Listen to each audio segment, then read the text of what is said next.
नमस्कार। Achiever insights के math special में आपका स्वागत है। आज हम लोग रेशियो का पार्ट 6 करेंगे। ठीक है, इससे पहले हम लोगों ने जो डिस्कस किया था वो ये था कि रेशियो को कैलकुलेट कैसे करें, रेशियो से रेशियो कैलकुलेट कैसे करें, रेशियो का एप्लीकेशन भी हमने सीखा था। आज हम लोग उससे आगे की बात करेंगे। देखो, हमने यहाँ पर एक छोटा सा क्वेश्चन लिया है, इजी सा क्वेश्चन लिया है, उसको समझने की कोशिश करना। यहाँ पर दिया हुआ है कि the sum of 3 numbers is 98। 3 number का सम है 98 और इसे डिस्ट्रीब्यूट करना है। तो इसका रेशियो दिया हुआ, फर्स्ट एंड सेकंड का जो रेशियो दिया हुआ है, फर्स्ट एंड सेकंड का जो रेशियो दिया हुआ वो 2:3 दिया हुआ है। तो ये इसका रेशियो 2:3 है। और कह रहा है कि सेकंड और थर्ड का जो रेशियो दिया हुआ 5:8 दिया हुआ है। सेकंड एंड थर्ड का जो रेशियो दिया हुआ 5:8 दिया हुआ है। अब यहां पर तुम्हें 98 को डिस्ट्रीब्यूट करना है फर्स्ट, सेकंड एंड थर्ड में। फिर कैलकुलेट करके ये बताना है कि सेकंड नंबर कितना होगा। तो सबसे पहले इस रेशियो को कैलकुलेट करेंगे, क्योंकि फर्स्ट एंड सेकंड का जो रेशियो दिया है ये अलग रेशियो होगा और ये अलग रेशियो होगा।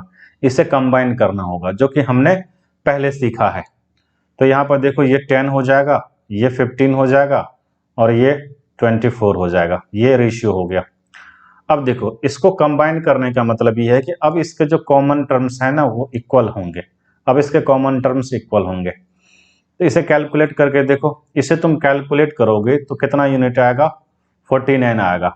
इसका मतलब ये है कि अगर हमारे पास 49 नंबर, मतलब जो सम ऑफ द नंबर हो वो 49 हो, तो जो फर्स्ट है वो 10 होगा, जो सेकंड है 15 होगा, जो थर्ड है 24 होगा। लेकिन ऐसा है नहीं, 49 है नहीं, तो कितना है? 98 है। तो इसके बराबर ये हो गया। तो 1 की वैल्यू कितनी हो जाएगी? 2 हो जाएगी। इसका मतलब ये जो 2 है वो कॉमन टर्म्स है। तो कॉमन टर्म्स है, अगर मुझे b निकालना है तो उसे 2 से मल्टीप्लाई कर दो, ये तुम्हारा 30 आ गया। तो आंसर 30 हो गया। ये इजी सा क्वेश्चन था। ठीक है, आगे बढ़ते हैं। ये क्वेश्चन देखो, अच्छा क्वेश्चन है। ठीक है, इसे करने की कोशिश करो पहले खुद, फिर मैं बताता हूं। देखो, सेकंड नंबर, इसे सबसे पहले इस क्वेश्चन को समझने की कोशिश करो। A man distributed all the money among A B and C. ठीक है, ए बी सी में एक व्यक्ति मनी को डिस्ट्रीब्यूट करता है जितना उसके पास है। ए बी सी में डिस्ट्रीब्यूट करता है, देखो ए, बी और सी में डिस्ट्रीब्यूट करता है इन द रेशियो ऑफ 2:3:4। 2:3:4 के रेशियो में डिस्ट्रीब्यूट करता है। ठीक है, आगे देखो, आगे क्या कह रहा है? They distributed the money between x and y in the ratio of 1:2, 1:3 and 1:4 respectively। इसका मतलब ये है कि ये जो है, ये और ये ए बी एंड सी, ए के पास जितना भी रुपया है उसको x एंड y में डिस्ट्रीब्यूट करता है और इसका जो रेशियो है वो 1:2 है। बी भी क्या करता है? जो भी उसके पास है उसे x एंड y में डिस्ट्रीब्यूट करता है और इसका रेशियो है 1:3। और सी भी है, सी के पास जो भी है उसे भी वो डिस्ट्रीब्यूट करता है एक्स एंड वाई में और इसका जो रेशियो है वो 1:4 है। ठीक है, अब आगे ये कह रहा है कि इफ वाई रिसीव्स ₹320 फ्रॉम सी। ठीक है, इफ वाई, ये जो वाई है वो सी से उसे कितना मिलता है? 320 मिलता है। इसका मतलब ये जो है वो 320 है। तो 1 यूनिट की वैल्यू कितनी हो जाएगी? 1 यूनिट की वैल्यू हो जाएगी भाई, यहां पर लिख लेता हूं, 1 यूनिट की वैल्यू 80 हो जाएगी। तो ये वाला पार्ट तुम्हारा क्या हो जाएगा? 80 हो जाएगा। ये वाला पार्ट तुम्हारा 80 हो जाएगा। तो 320 ये हो गया और 80 ये हो गया, तो दोनों मिला के कितना हो जाएगा? 400। तो ये वाला पार्ट तुम्हारा 400 हो गया। और अगर ये 400 है तो ये 300 हो जाएगा और ये 200 हो जाएगा। आगे देखो, निकालना क्या है? बी से एक्स का हिस्सा क्या है? The share of X from B. ठीक है, बी से एक्स का शेयर क्या होगा? देखो, बी कितना है? 300 और इससे मुझे एक्स का शेयर निकालना है। तो 300 को तुम 1:3 में डिवाइड करोगे। इसका मतलब ये है कि ये जो 4 है, 4 यूनिट की वैल्यू कितनी हो जाएगी? 300 हो जाएगी। तो 1 की वैल्यू कितनी हो जाएगी? 75। तो ये जो है वो कितना होगा? वो 75 होगा। ठीक है, जो x की वैल्यू होगी, b से जो x की वैल्यू होगी वो कितनी होगी? वो 75 होगी। तो इसका आंसर हमारा बी हो जाएगा, 75 हो जाएगा। आई थिंक कि तुम मेरी बात को समझ पा रहे हो। अच्छा क्वेश्चन था, इजी था, ठीक है। लेकिन अगर इस क्वेश्चन को तुम पहली बार बनाने की कोशिश करोगे तो थोड़ा सा टाइम लग सकता है, ठीक है, 1 मिनट या 1 से ज्यादा मिनट लग सकता है, ठीक है। लेकिन अभी तुम समझ पा रहे होगे मेरी बात। चलो नेक्स्ट क्वेश्चन की बात करते हैं। ये अच्छा सा क्वेश्चन है, ठीक है, ये अच्छा सा क्वेश्चन है। ये क्वेश्चन पहले डिस्क्रिप्टिव हुआ करता था, मीन्स उस टाइम में आया हुआ है। देखो यहां पर समझने की कोशिश करो। यहां पर दिया हुआ है कि जो अमाउंट है वो 2000 है, 2000 अमाउंट है और इसी को डिस्ट्रीब्यूट करना है। किस में डिस्ट्रीब्यूट करना है? A B C and D में डिस्ट्रीब्यूट करना है। ए में, बी में, सी में और डी में डिस्ट्रीब्यूट करना है। In such a way that A and B together gets 3 times the share of C and D. A और बी को मिला करके, सी और डी को मिला करके 3 टाइम्स मिलता है। अगर मैं यहाँ बात करूँ ए प्लस बी की बात करूँ और यहाँ सी प्लस डी की बात करूँ, तो ये कहना चाह रहा है कि सी प्लस डी को जितना भी मिलेगा ए प्लस बी को उसका 3 टाइम्स मिलेगा। तो देख लो, अगर इसे 1 मिलेगा तो इसे कितना मिलेगा? इसे 3 मिलेगा। अगर इसे 1 मिलेगा तो इसे 3 मिलेगा, क्योंकि ए प्लस बी को 3 टाइम्स मिल रहा है, ठीक है। आगे समझो, कह रहा है कि B gets 4 times that of C. जो बी है और जो सी है, बी को 4 मिल रहा है और सी को कितना मिल रहा है? 1 मिल रहा है, ठीक है। और आगे पढ़ने की कोशिश करो। C gets 3/2 times that of D, ठीक है। अगर मैं यहां सी और डी की बात करूं तो डी को 2 मिलेगा तो सी को 3 मिल जाएगा, क्योंकि कह रहा है कि C gets 3/2 times that of D, यानी कि डी को 2 मिलेगा तो सी को 3 मिल जाएगा। इसका मतलब ये है, अगर मैं तुमसे ये कहूं कि सी प्लस डी है और यहां पर सी 3 है और यहां पर डी 2 है, तो यहां पर देखो सी और यहां पर डी, और ये दिया हुआ 3 एंड ये दिया हुआ 2। सी 3 है और डी 2 है। अगर इन दोनों को कैलकुलेट करोगे तो यहां पर 3 और 2 कितना हो जाएगा? 5 हो जाएगा, क्योंकि सी प्लस डी इन्हीं दोनों का सम है। तो 5 हो जाएगा, तो इसे 5 बनाने की कोशिश करो। तो 5 से मल्टीप्लाई करके उसे 5 बना लिया। जब सी प्लस डी 5 होगा तो सी कितना हो जाएगा? 3 और डी कितना हो जाएगा? 2 हो जाएगा। जब इसे तुम 5 से मल्टीप्लाई कर रहे हो तो इसे भी 5 से मल्टीप्लाई करो, ठीक है। इसे भी 5 से मल्टीप्लाई करो तो ये कितना हो जाएगा? ए प्लस बी हो जाएगा, 15 हो जाएगा। अब समझो, देखो यहाँ पर सी 3 है और डी कितना है? 2 है। यहाँ पर भी सी है, सी को भी 3 बनाओ। अगर सी को तुम 3 बनाते हो तो बी कितना हो जाएगा? 12। तुम कहोगे सर यहाँ पर जो बी है वो कितना है? 12 है। और ए प्लस बी कितना है? 15 है और बी 12 है, तो तुम ये कहोगे सर ए कितना हो जाएगा? ए हो जाएगा 3 हो जाएगा, ए 3 हो जाएगा। अब देखो, अब तुम्हारा रेशियो निकल आया। तुम्हारा ratio A is to B is to C is to D का रेशियो निकल गया। ए 3 है, बी 12 है, सी कितना है? 3 है और डी कितना है? 2 है। अब तुम्हें क्या निकालना है? ए का शेयर कितना होगा। यहां पर तुम्हें क्या निकालना है? ए का शेयर कितना होगा। देखो ए का शेयर कितना है? 3। कितना में है? तो 20 में। इसका मतलब ये है कि 20 की वैल्यू कितनी हो जाएगी? 2000 हो जाएगी। तो 1 की वैल्यू कितनी हो जाएगी? 100 हो जाएगी। तो इसका मतलब ये है कि इन रेशियो का मल्टीप्लायर या जो कॉमन टर्म्स है वो 100 हो जाएगा। तो ए का निकालना है, तो ए का निकालोगे तो 3 मल्टीपल में 100 हो जाएगा और ये कितना हो जाएगा? 300। तो इसका आंसर क्या हो जाएगा? 300। अच्छा क्वेश्चन था। आई थिंक कि तुम मेरी बात समझ पा रहे होगे, ठीक है। आगे बढ़ते हैं नेक्स्ट क्वेश्चन की तरफ। देखो इस क्वेश्चन को समझने की कोशिश करो, अच्छा क्वेश्चन है। देखो पहले मैं इसे समझाने की कोशिश करता हूं, तब तुम समझ पाओगे। Three man meet to have breakfast. 3 लोग हैं जो ब्रेकफास्ट के लिए मिलते हैं। A has 6 bread, B has 4 bread and C does not have bread. A के पास कितना ब्रेड है? ए के पास 6 ब्रेड है, यहां पर मैं लिख देता हूं ब्रेड। ए के पास 6 ब्रेड है और बी के पास कितना ब्रेड है? 4 ब्रेड है, और सी के पास ब्रेड नहीं है, ठीक है। कह रहा ऑल 3 ईट इक्वली, लेकिन फिर भी तीनों बराबर बराबर खाते हैं, ठीक है। For which C pays 6 rupees. इसके लिए सी उसे 6 रुपीज दे रहा है, ठीक है। तो कह रहा है कि ए का हिस्सा कितना होगा उस 6 रुपीज में, 6 रुपीज में ए का हिस्सा कितना होगा। अब मेरी बात समझो, इस बात को ध्यान से समझो, ठीक है। मान के चलो कि मैं ए की बात कर रहा हूं और बी की बात कर रहा हूं। ए के पास 6 रोटी है, बी के पास 4 रोटी है, सी के पास नहीं है, और बराबर बराबर खाते हैं। तो मुझे ये बताओ कि जो ज्यादा कंट्रीब्यूट करेगा, जो ज्यादा सेक्रीफाइस करेगा, उसको ज्यादा पैसा मिलेगा, जो कम रोटी सेक्रीफाइस करेगा उसको कम मिलेगा, ठीक है।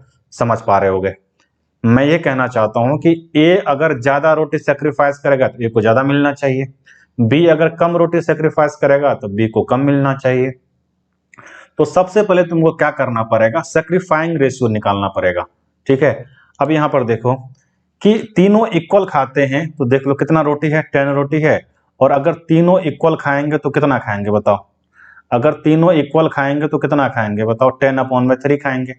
इसका मतलब ए भी 10/3 खाएगा, तो जितना वो खा रहा उसको हटा दो, जितना वो खा रहा उसको हटा दो, तो ये कितना हो जाएगा, 8/3 हो जाएगा।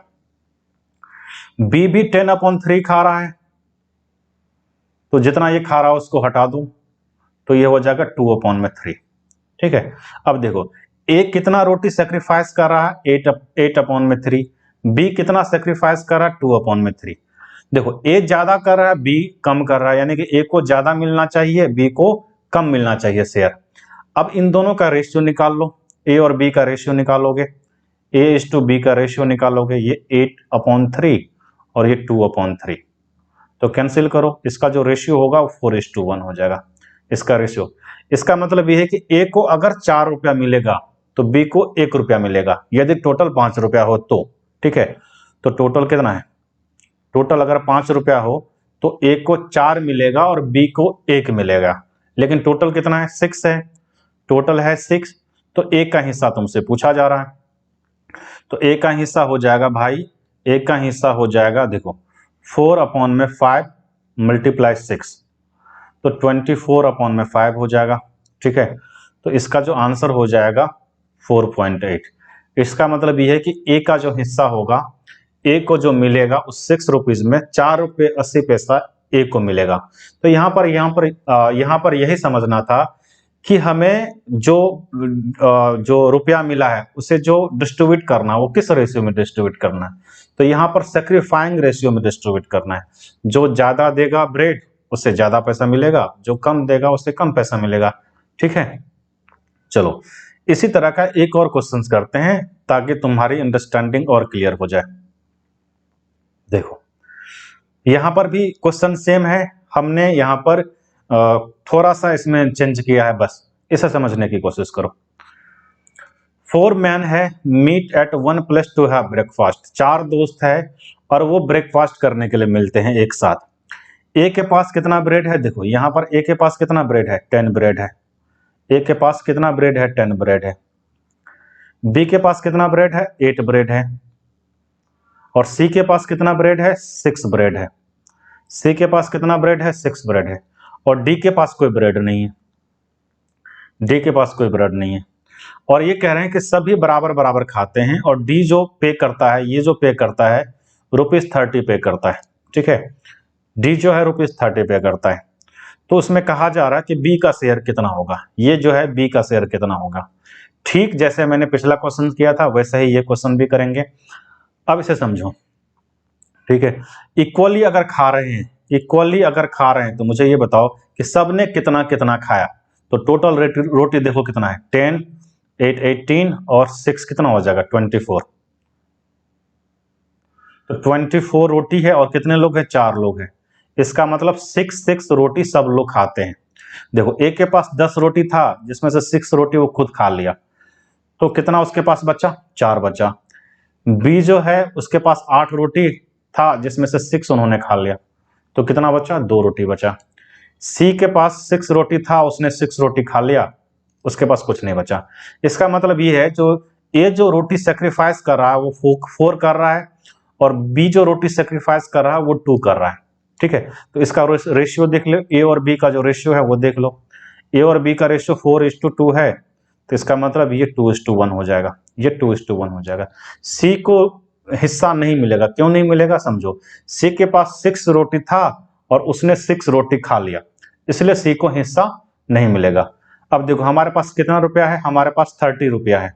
30 रुपीज को ए और बी में डिस्ट्रीब्यूट करना है, तो ए प्लस बी कितना हो जाएगा, ए प्लस बी 3 हो जाएगा।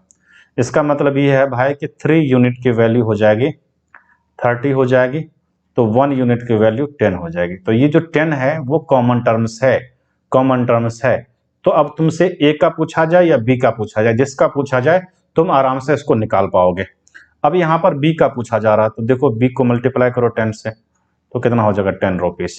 ठीक है, तो बी को कितना मिलेगा 10 रुपीज। तो इस क्वेश्चन का आंसर 10 रुपीज हो जाएगा। आई थिंक कि अब तुम्हारा अंडरस्टैंडिंग क्लियर हो गया होगा। यहाँ पर हमें जो रेशियो कैलकुलेट करना था वो सिंप्लीफाइंग रेशियो कैलकुलेट करना था, और उसी रेशियो में हमें इसे डिस्ट्रीब्यूट करना था। ठीक है, आगे बढ़ते हैं, कुछ और क्वेश्चन लेते हैं। देखो ये क्वेश्चन है, ये भी क्वेश्चन अच्छा है, समझने की कोशिश करना। ठीक है, यहां पर ये कह रहा है कि a sum of ₹650 is divided between A and B.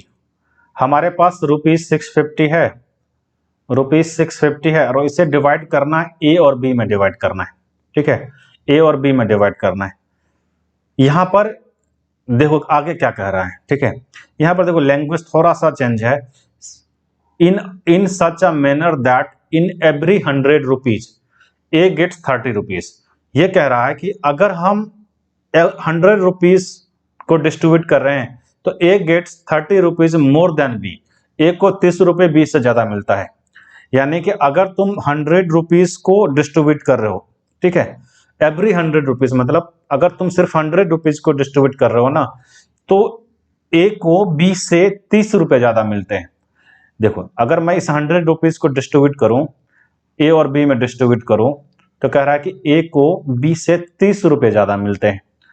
ठीक है, यानी कि इसको अगर x मिलेगा तो इसको x प्लस 30 मिल जाएगा। अब दोनों का सम कितना है, 100 है। अब देख लो दोनों का सम 100 है, तो 2x प्लस 30 बराबर में क्या हो जाएगा, 100। तो 2x बराबर में 70 हो जाएगा, और x की वैल्यू कितनी हो जाएगी, 35 हो जाएगी। इसका मतलब जो a है वो a के पास कितना हो जाएगा, a के पास 65 हो जाएगा, और b का कितना हो जाएगा, 35 हो जाएगा। अगर हम 100 रुपीज को डिस्ट्रीब्यूट करेंगे तो a को कितना मिलेगा, 65 मिलेगा, b को कितना मिलेगा, 35 मिलेगा। और वो कह रहा है कि इसी तरह से सबको डिस्ट्रीब्यूट करना है। ठीक है, समझना यहाँ पर क्वेश्चन के लैंग्वेज को थोड़ा सा चेंज किया गया है। ठीक है, यहाँ पर जितने भी क्वेश्चन मैं डिस्कस करा रहा हूँ, और रेशियो एंड प्रोपोर्शन में जितना भी मैंने वीडियो अपलोड किया है, उसमें जितने भी क्वेश्चन मैं डिस्कस करा रहा हूँ, सब क्वेश्चन बहुत इंपॉर्टेंट है और अच्छे क्वेश्चन है, ताकि तुम्हारे अंडरस्टैंडिंग को वो डेवलप कर पाए। अगर तुम पहले से सीख भी रहे होगे तो तुमको यहाँ पर चीजें नहीं मिलेगी, जिससे तुम उस अपने आप को यहाँ पर कनेक्टेड कर पाओगे, अपने आप को इस मतलब इस मुकाम पर पहुंचा पाओगे कि इस तरह के क्वेश्चंस को तुम कर पाओगे इजी वे में। ठीक है, तो यहाँ पर देखो, यहाँ पर 100 रुपया में से ए को 65 मिल रहा है, बी को 35 मिल रहा है। देखो ए को 65, बी को 35। तो इसका एक रेशियो निकाल लो। अब इसका एक रेशियो निकाल लो। ठीक है, तो 5 1 जा 5 3 जा, ये 13 हो जाएगा, और ये 7 हो जाएगा। ये 13 हो जाएगा और 7 हो जाएगा। अब देखो a प्लस बी कितना होगा, a प्लस बी को अगर हम a प्लस बी की बात करें तो ये 20 हो जाएगा। इसका मतलब ये है कि 20 यूनिट की जो वैल्यू है वो 650 हो जाएगी। तो 20 यूनिट की वैल्यू 650 हो जाएगी। तो तुमसे क्या निकालने के लिए कहा जा रहा है, बी निकालने का कहा जा रहा है। इसकी वैल्यू कितनी हो जाएगी, देख लो, मैं यहाँ पर कैलकुलेट कर देता हूँ। देखो 650 अपॉन में 20 हो जाएगा, मल्टीपल में 7 हो जाएगा। तो इसे कैलकुलेट करो, और इसे कैलकुलेट करोगे तो कितना आ जाएगा, ये आ जाएगा तुम्हारा 65 मल्टीपल में 3.5। ठीक है, तो ये 180 के आसपास में होगा। ठीक है, तो ये हो जाएगा तुम्हारा आंसर 227.50। इसको कैलकुलेट करो, 227.50 इसका आंसर हो जाएगा 227.50। अच्छा क्वेश्चन था। ठीक है, जो जनरली क्वेश्चंस आते हैं उससे थोड़ा सा अलग है। ठीक है, मैंने इस क्वेश्चन को यहाँ पर इसीलिए रखा ताकि मैं तुमको समझा पाऊँ, तुमको ये सिखा पाऊँ कि अगर लैंग्वेज में कुछ चेंजेस भी आएंगे तो तुम क्वेश्चंस को कर पाओगे। अगर तुम पहले से प्रैक्टिस कर रहे होगे तो। चलो आगे बढ़ते हैं। यहां पर देखो, यहां पर है एक और इजी सा क्वेश्चन है। 3400 को हमें डिवाइड करना है, A B C and D में डिवाइड करना है in such A way that A B का जो शेयर है, ए बी का जो शेयर है, ए इज टू बी का जो शेयर है वो 2:3 है, बी और सी का 4:3 है, और सी एंड डी का 2:3 है। तो कह रहा है कि बी और डी का शेयर कितना होगा, दोनों मिला करके बी और डी का मिला करके शेयर कितना होगा, ये पूछा जा रहा है। तो सबसे पहले तुम्हें क्या करना पड़ेगा कि तुम्हें एक कंबाइन रेशियो निकालना होगा A B C and D का। तो देखो यहाँ पर ए और बी का जो रेशियो दिया हुआ है भाई, यहाँ पर दिया हुआ 2:3, बी और सी का जो रेशियो दिया है वहां यहाँ पर 4:3, और सी और डी का जो रेशियो दिया हुआ है वो 2:3 दिया हुआ है। ठीक है, ए इज टू बी का रेशियो 2:3, बी और सी का रेशियो 4:3, और सी और डी का रेशियो 2:3 दिया हुआ है। अब देखो यहाँ पर हमें निकालना है A is to B is to C is to D का रेशियो निकालना है। देखो यहाँ पर b को इक्वल करो, b को इक्वल करोगे तो इसे 4 से मल्टीप्लाई करोगे, और इसे कितना से मल्टीप्लाई करोगे, 3 से मल्टीप्लाई करोगे। अब इन दोनों को इक्वल करोगे, इन दोनों को इक्वल करोगे, अगर इसे 4 से मल्टीप्लाई किया, इसे 3 से मल्टीप्लाई किया, तो इसे भी 3 से करना होगा। ये मैंने पीछे डिस्कस किया हुआ है। अब देखो इन दोनों को इक्वल करो, तो इसे 2 से मल्टीप्लाई करो, इसे 3 से मल्टीप्लाई करो, और इसे 2 से मल्टीप्लाई करोगे तो इसे भी 2 से मल्टीप्लाई करना होगा। अब देखो ये हो जाएगा 8 हो जाएगा, और 8 से इनको मल्टीप्लाई करो तो क्या हो जाएगा, 16 हो जाएगा, और ये क्या हो जाएगा, 24 हो जाएगा। अब देखो ये भी 24 हो गया, और ये कितना हो जाएगा, 6 3 जा क्या हो जाएगा, 18 हो जाएगा। अब ये देखो ये हो जाएगा 9 3 जा 27, 9 3 जा 27। अब जो तुम्हारा A is to B is to C is to D का रेशियो आया वो 16:24:18:27 आ गया। अब तुम्हें क्या निकालना, बी और डी का जो शेयर है वो निकालना है। ठीक है, तो देखो बी कितना है, बी और डी, बी ये है और डी ये है। ठीक है, बी ये है और डी ये है। कितने की वैल्यू निकालनी है भाई, 24 प्लस में 27, तो कितना हो जाएगा, 51 हो जाएगा। 51 की वैल्यू निकालनी है, और टोटल कितना है ये देख लो। ठीक है, यहाँ पर देख लो टोटल कितना है, टोटल तुम्हारा हो जाएगा ये 30 और 40, देखो इस कैलकुलेट कर लेते हैं, 8 7 15 4 19, और 6 कितना हो जाएगा, 25, 5 हो गया, 2 1 3, 2 5 1 6 2 8 हो जाएगा। ठीक है, और कितना को डिस्ट्रीब्यूट करना है देख लो, 3400 को डिस्ट्रीब्यूट करना है। अब इसे कैंसिल कर दो,